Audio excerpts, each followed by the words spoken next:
What's good, fam? This your main man, King Self for Life, Wrestling Take City. Give you my honest thoughts about what I thought about the Elimination Chamber live from Perth. That's pretty much Australia. Um, was the pay per view worth waking up at some freaking 2 o'clock, 5 o'clock, 4 o'clock, 3 o'clock in the morning? Was it worth it? Nope. I'm glad I didn't. I'm glad I didn't get up at the time that the show was on. I said I'm going to watch it at my own leisure. And I'm going to give you a thorough review of what I thought about the show.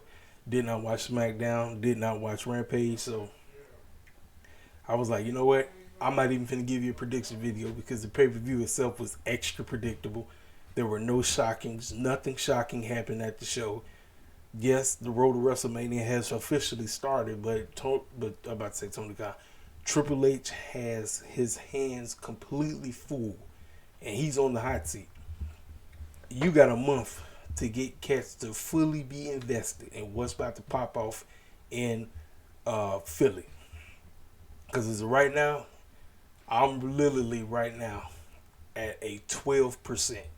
12.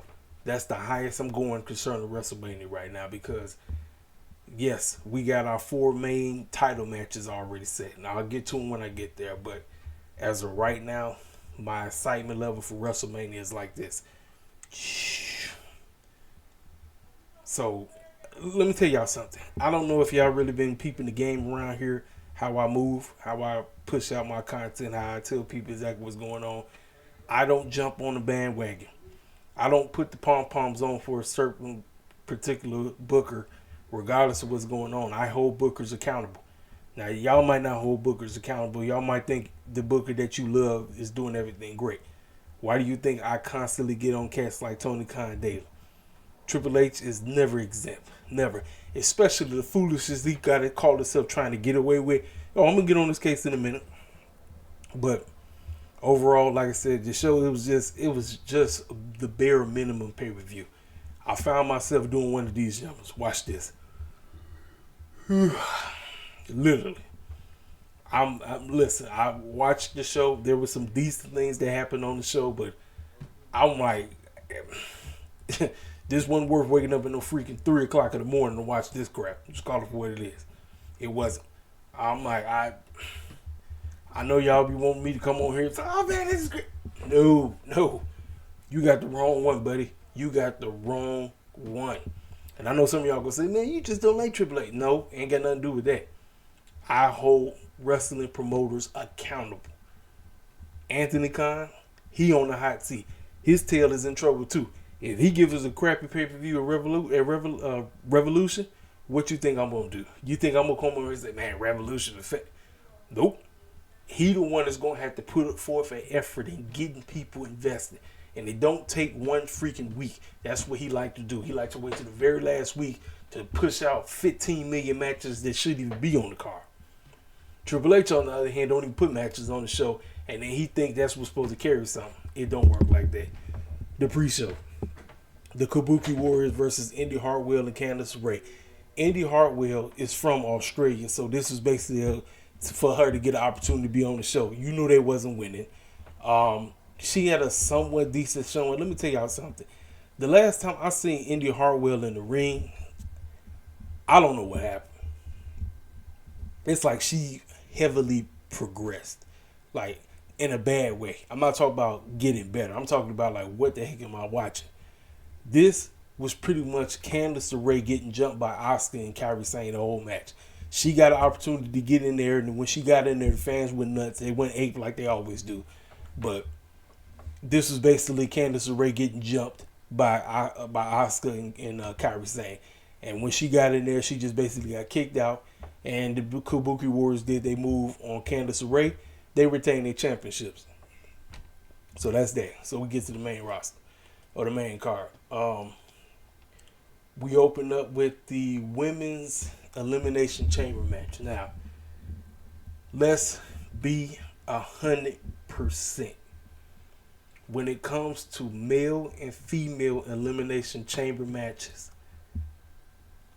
I might have to literally, is even as jacked up as what the decisions that Triple H decided to book in these Elimination Chamber matches. The women may just have a tad bit, they might have a slight tad bit nod over the fellas, and that's because of Tiffany, Bianca, Becky. Liv was doing a little something, but they had Liv doing way too much. Raquel was in there hanging in there, and Raquel, her whatever the disease she got flared up again because she posted a picture of it. Naomi didn't even get an opportunity to do anything, and I noticed that right off the jump. I'm like, Naomi, you came back here, and guess what? Triple H is treating you just the same way that Vince McMahon treated you before you left. Nothing new. Naomi didn't even get an opportunity. I was thinking we was at least going to see Naomi and Bianca link up for a hot second. As soon as the match started, Naomi did like one butt move, then she climbed the rails of the doggone chamber. Next thing you know, she was out. I was saying, I'm like, you didn't even allow the girl to even get an opportunity to stay in there for a little bit. No, gone. I said, Triple H, what does he do? He can't book us to save his life, and guess what he do? He got to make sure we get the client about before anybody tell me. No, I won't hear nothing. Don't tell me anything, because he did the same foolishness with Bobby Lashley. I told y'all circus clowns every single day. Triple H can't book us to save his life. He can't. I'll tell any of these hardcore Papa HD riders that Triple H can't book us to save his life. He can't. I seen that foolishness. He did that mess right off the jump. I said, yeah, this is just Triple H once again letting you know how he get down. And guess who he pushes in the meantime? He pushes R-Truth, who quote unquote went to Austria of all places. Talk about, I'm in the wrong place. This dumb black man gimmick that a whole lot of the clowns in the IWC, for some strange reason, you like minstrels. That's just basically what it is. If you are in favor of what R-Truth is doing right now, you are in love with the minstrel. If you don't know what a minstrel is, look it up. That's exactly what R-Truth is. How the clown did you misspell Austria and Australia and get those two mixed up? You ain't in your right mind. It's just stupid. But this is how Triple H continues to book our people and make us look like fools on the regular basis. And you clowns apply this foolishness every day. Couldn't be me. I get on this clown's case. I'm going to stay on this clown's case. This is the same fool that told Booker T to his face, people like you are supposed to make me laugh. This is the same fool that told ACH and gave him a doggone blackface shirt. This is the same fool that wore blackface 3 times. The same fool. And y'all want me to trust him concerning us? You smoking some serious crack. You smoking crack. It ain't me. And H continuously showcase, we just on the show to appease the buck dancers that love this company. That's all we on the show for. We there. Not the fact that we ain't there. We there. But we just on the show to appease the buck dancers, because there's a host of shucking and jiving buck dancers in the IWC that absolutely love everything that the black wrestlers are doing in this company. They have no complaints whatsoever. They'll tell me that I'm brace bait, and they'll tell me I'm tripping. Nope. I'm calling the bull jive out straight up. Triple H, he thought he was slick. He did it again, because I'm getting ready to talk about the men's in a minute. He did the same exact thing. Naomi and Bobby Lashley weren't able to do nothing. Gone. Naomi first went out the door. Then after Naomi got the boot, Raquel got the boot. Then after Raquel got the boot, Tiffany was hanging in there doing something. Let me tell you, I told you, the main ones that was carrying this match up, Tiffany Stratton was carrying the match. Becky was doing a little something. Bianca, when she finally got an opportunity to get in there, she was able to do a little something. But they kept over pushing Liv Morgan. I said, how in the world is, listen, Liv Morgan is okay in the ring, but they over pushed her way too much. She shouldn't have been in that freaking long. And they kept Liv Morgan in there way too long. I mean, way too long. So, came down to it. As we came down to the final 3, Liv beat Becky, Bianca. Bianca got knocked out. She was gone. And then Liv tried to do something to Becky. And you know what was going to happen. Over. Becky is heading to Becky is heading to WrestleMania to face Rhea Ripley. It's a done deal. And matter of fact, the stuff was so doggone, I mean, as if it was not shocking. Corey Graves basically told everybody what was going to happen, said that Becky is going to face Rhea Ripley, and he didn't stutter at all. So about 10 minutes later, he called himself, he called himself, and he said, I just got off the phone. I got a text message from Nia Jax, said that what I said was a waste of time and that she's the one that's going to face Becky at WrestleMania. I said, everybody knows the foregone conclusion. Everybody knew. Like I said, without all of that, after I'm saying all that, the women's Elimination Chamber match was a solid matchup. The ladies actually did good. They did all right. Tiffany, let me tell you something. The highlights of this was Tiffany, Becky, Bianca, Liv, if you want to include whatever she was trying to do. But Raquel, like I said, Raquel is hurt. Raquel is dealing with this, whatever she's dealing with. So, that's why she, all she was doing was just basically catching everybody. And then Naomi couldn't do anything. Naomi was in and out. Absolutely nothing. So, foregone conclusion, like I told you about 3-4 weeks ago, I told you this matchup was a foregone conclusion. The moment Becky got put in this match, it was a foregone conclusion. I told the world. You know what I'm saying? So we move on. We move on to the doggone tag team match. This name sounds like, shout out to my main man Ariel. This does exactly sound like a clothing line. New Catch Republic. I said you just couldn't call them Pete Dunne and the Tyler Bate show. New Catch Republic. Let me tell y'all something. Triple H is terrible at coming up with tag team names. New Catch Republic. The Final Testament. The Pride. They sound garbage as heck. Terrible. Absolutely terrible. That's a fail on Triple H's bar. A name makes or break you. I don't care what nobody has to say. Your name makes or break you in pro wrestling. I don't care what I have to. I don't give a crap what nobody has to say. This match started very slow. It started slow as possible for me. I'm watching this. Cats in here trying to. If you want to say everybody was trying to feel each other out, you can say that because it was very slow. And then Dom hopping on the mic, stealing the mic out of my man's hand, fans booing the mess out of him, all this goofy stuff. They going at it right. They going. Then things started to pick up. I'm gonna tell you when things started picking up. The moment when Dom quote unquote called himself trying to help out Judgment Day, but I think he pulled was it Finn Balor's foot? Yeah, he pulled Finn Balor's foot under so it could be underneath the rope. And my referee girl caught him, and he was standing outside the ring doing one of these numbers. I'm smart. Yeah, I'm smart. And then my referee girl, I forgot her name. I think her name is it Daphne? Is it Danielle or Daphne? I think that might be her name. She caught him, and everybody knew what was coming. She kicked his behind out. He got disqualified. He was eliminated from the matchup. The fans went berserk. Now, right here is when things started to pick up. Everybody was getting it in. Finn Balor was doing his work. Pete Dunne was doing things. He out here breaking everybody's fingers like he always do. Tyler Bate with his mustache wearing stuff. He was going in.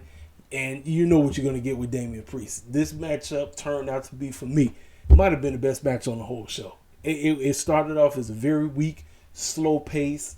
Cats trying to figure out what the heck are they doing.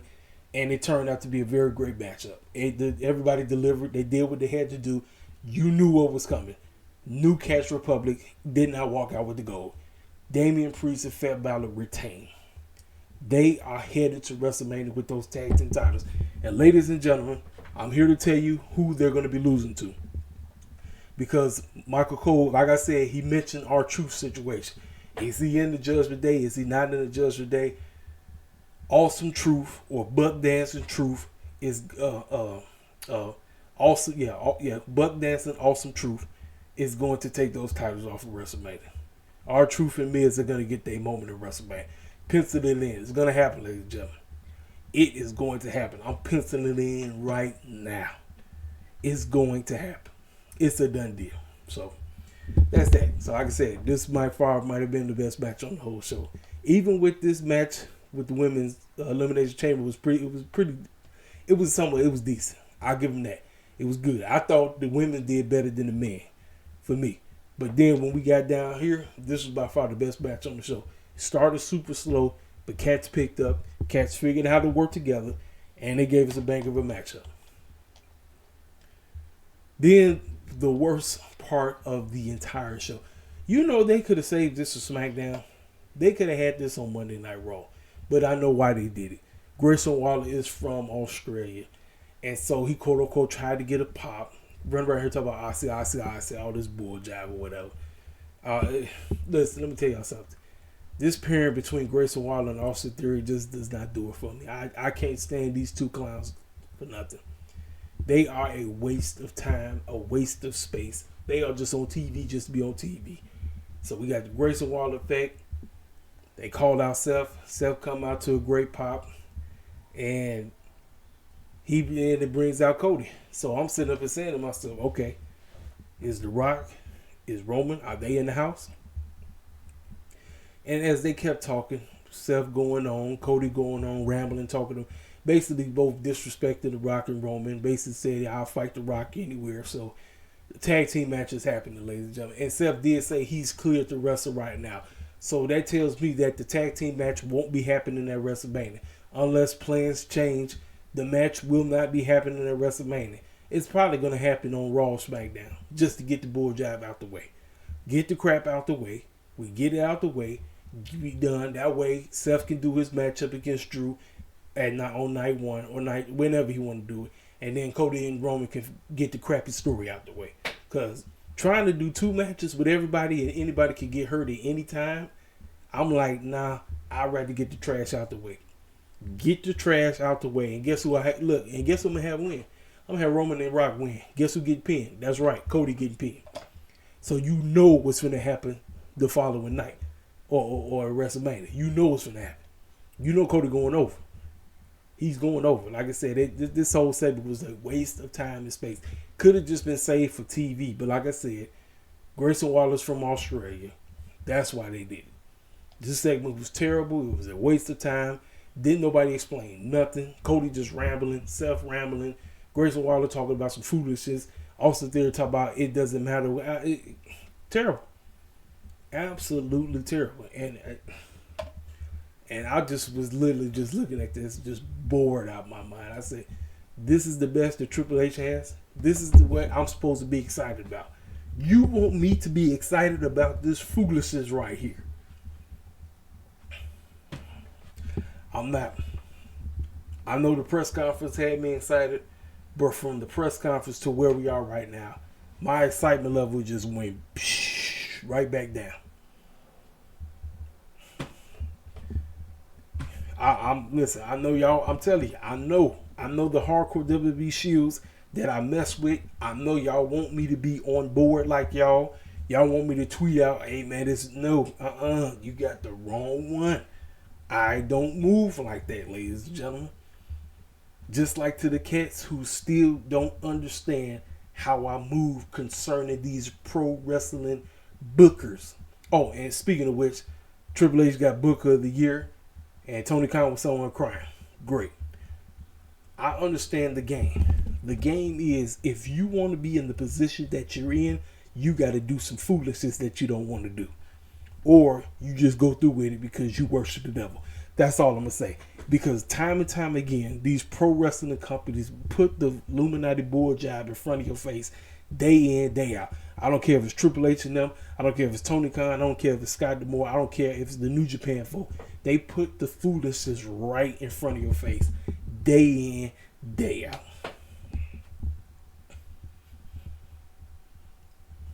Cats and IWC don't want to go this deep because we too busy focusing on what's going on in the square circle. We ain't really looking at the bigger picture. You understand what I'm saying? We're not looking at the big picture because we want to quote unquote wave the flag for one pro wrestling company over the other. I don't move like that. You're never going to catch me shilling for this company or shilling for that company. I'm going to tell you the bold-faced truth about what I'm watching. And if it's some bull jive, I'll tell you some bull jive. If it's great, I'll tell you it's great. So this garbage man segment was a complete waste of time. Waste of time. You could have saved this for Raw, or you could have saved it for SmackDown, and things would have really got heated, and it would have been that much more better if you know who was in the house, but they wasn't. So this is a waste of time. We still ain't got nowhere. But the tag team match is definitely happening based on when Seth told Cody, you want to beat the snot up the Rock, You won't beat him by yourself. Tag team match. They're telling you the tag team match is happening. I don't want the tag team match to happen at WrestleMania because I don't want nobody getting hurt. I'd rather them get the trash out the way, do it on Raw, do it on SmackDown, make it feel special so you know this is a must-see Raw or this is a must-see SmackDown. Forget it happening at freaking WrestleMania. Forget it. I know certain clowns and other people just like, you know what, nope, no. Let's get the trash out the way so everybody can focus on what they plan on doing at WrestleMania. So, now we get to the men's. Bobby Lashley, Drew, Kevin Owens, LA Knight, Logan Paul, Randy Orton. Number one contendership match for the men's WWE World Heavyweight Championship. Ladies and gentlemen, Bobby Lashley was basically throwing people through the pods, and next thing you know, he got eliminated. I say, Triple H, once again, letting us know you don't matter. You're just there just because I can write up something and say, yeah, I got black people on the show, but at the end of the day, they don't mean nothing. You know, it's just a pawn. That's all it is. It's just a freaking pawn. And for anybody to tell me anything about AEW, Tony Khan ain't exempt. That fool ain't exempt because you know what he like to do.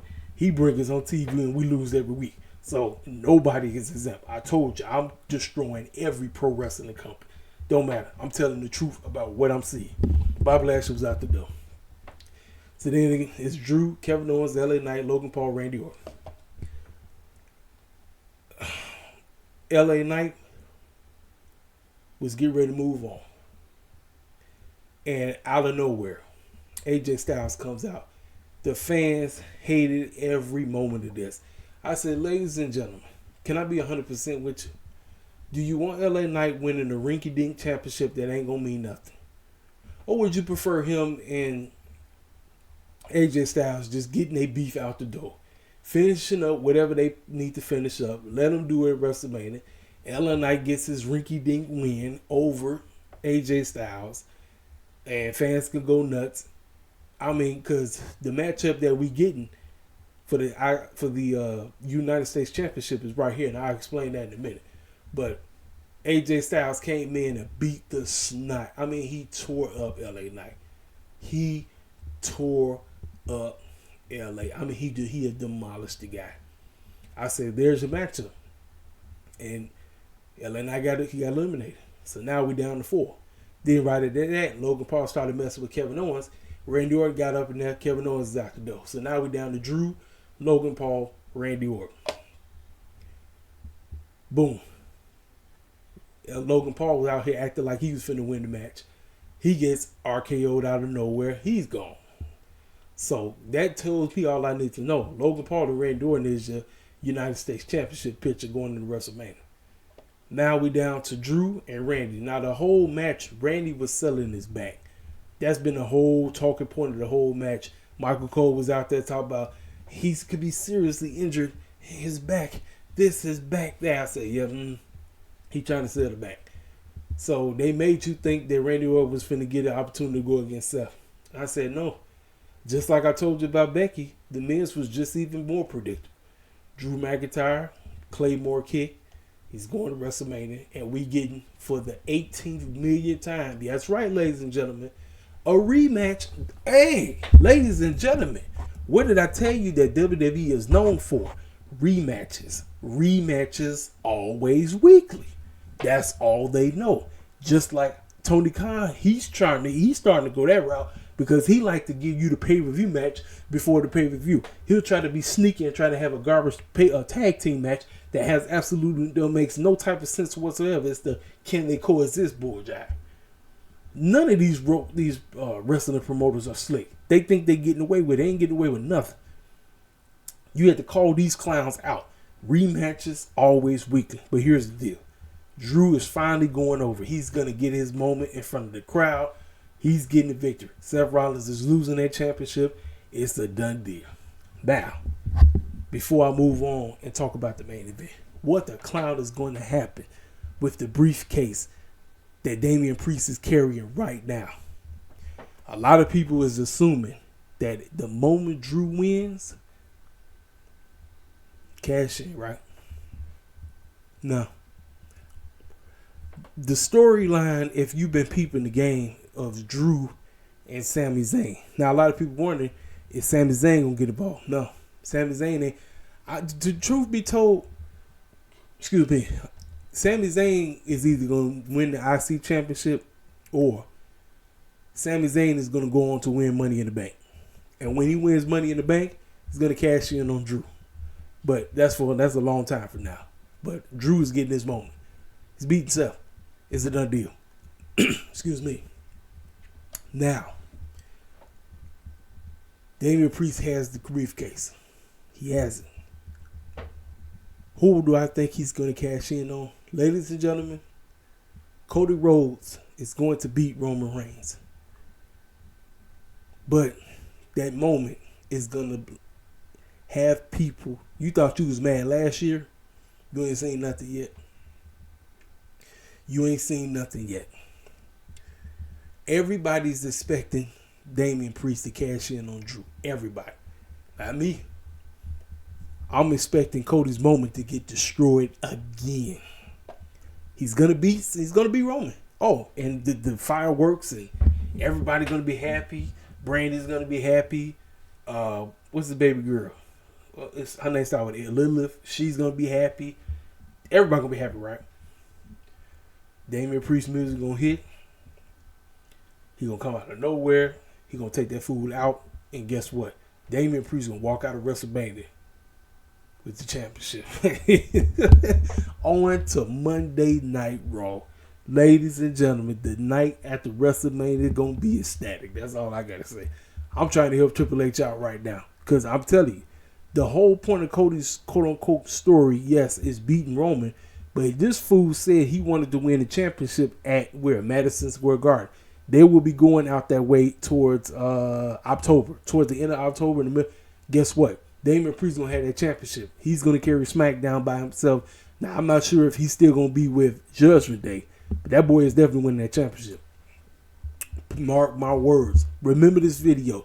You can clip it. You can tweet it at me and everything. After I'm telling y'all right now, Damian Priest is gonna cash in on Cody Rhodes. It's gonna happen. Everybody's expecting him to cash in on Drew. Everybody. Drew's getting his moment.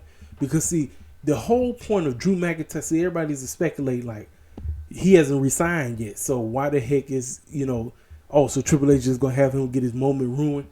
No. I think Drew is winning that championship. Here's the deal. This is what I think. I think Drew is just basically going to extend his contract, but to a later date. In other words, I don't think he's going to re-sign right now, but he's definitely winning that championship at WrestleMania. And the moment I personally believe is when Sammy, quote-unquote, wins the Money in the Bank. He cashes in on Drew. That's a possibility that Drew might end up dipping out, but not right now.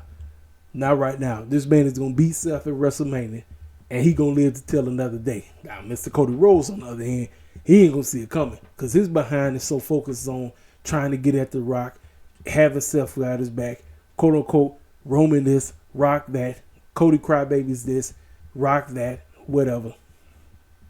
Mark my words. I'm telling you right now, that's what's going to happen.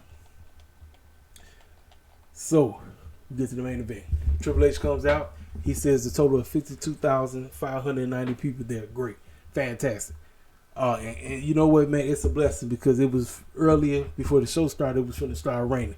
So God was looking out for all those people that was there because who knows what if it would have started raining. But thank God it didn't. And thank God they was able to get through the show. Nia Jax versus Rhea Ripley. This was the Monday Night Raw matchup that actually was not bad. They had some spots in here that was just like, okay, whatever, but I take my hat off to Rhea Ripley. Rhea Ripley did everything in her power to quote unquote make Nia Jax look like a credible foe because she sold the mess. She sold her tail off.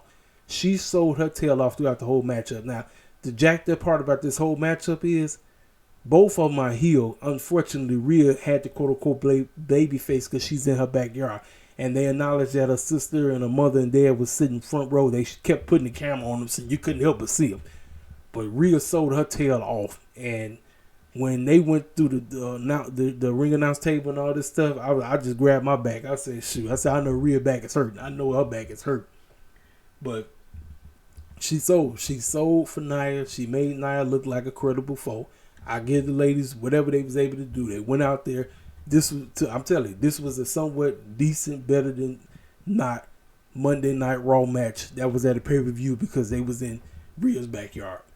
And with all the commotions going on, with everything looking like the guards were stacked against Rhea, she prevailed. She's going to WrestleMania, and her and Becky about to throw down. So that's that, ladies and gentlemen. Fireworks went off.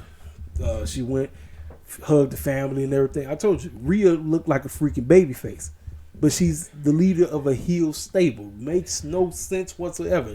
WWE land is where faces and faces face each other, and heels face. It's like there's no storyline going on.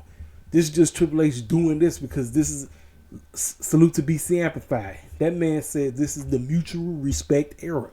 It's basically what it is. Everybody's shaking each other's hand. Baby faces and going against baby faces, heels going against heels.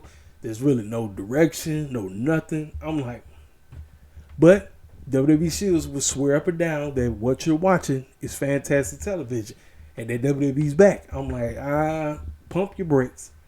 Pump your freaking brakes. Decent pay-per-view. Wasn't the best. My highest I'm going is 6. That is the highest I'm going. I know some of y'all gonna think like, man, you actually gave, yes, I gave the show props. But it was a lot of things on the show was skippable, and I was like, you really didn't need that.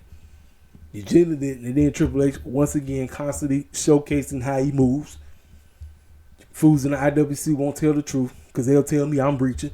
I'm not reaching. I'm telling you the bold-faced truth how the circus clown get down.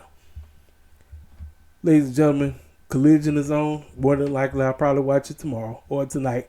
And you'll probably get a thorough review about Collision, if not tomorrow, Monday morning as I'm heading to work. I don't really have anything else to say. We are officially on the road to WrestleMania, and Triple H has his hands full. He's got extra work to do. Extra work to do because the games are up. I'm not playing with these fools. I'm not playing with Tony Khan. I'm not playing with Triple H. I'm not playing with none of them. Y'all can play around because you love these clowns. I don't get down like that. I don't love TK like that. I don't love Triple H like that. That's y'all. Not me. I watch this stuff. I critique it and I let you know what's really going on. Hit the freaking comment section up. If you're new to the channel, feel free to subscribe. Make sure you hit that like button, and we will always keep it 100% over here at Casey for L Wrestling Takes. Holla at your boy.